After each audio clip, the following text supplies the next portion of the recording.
Massajistkalarning oldigi yoki ortopedlarning oldigi eng kuchli muammodan biri, ya'ni bir 90% odam bolani oyog'idagi muammosi bilan keladi. Ya'ni bola oyog'ida ichkari qiyshiq ketib qolibdi, yassi oyoqligi bor, u bor, bu bor, ko'rib bering, bolam oyog'i og'riyapti deb keladi.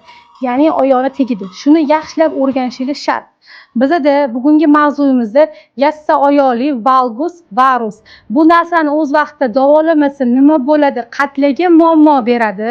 Ikkinchidan, buni o'zini maxsus LFKlarni o'rgataman. Maxsus oyoq kiyim, qaysi payt stilka, qaysi payt oyoq kiyim kiyishni o'rgataman. Oyoq kiyim ortopedический emas. Maxsus mashqlarni o'rgataman. Qaysi holatda mashq qilish mumkin emasligini ham o'rgatib beraman, ya'ni LFKlarni. Bugungi mavzuyimizda aynan shu haqida bor. To'g'ri tashxis qo'yishni ham o'rgatib beraman.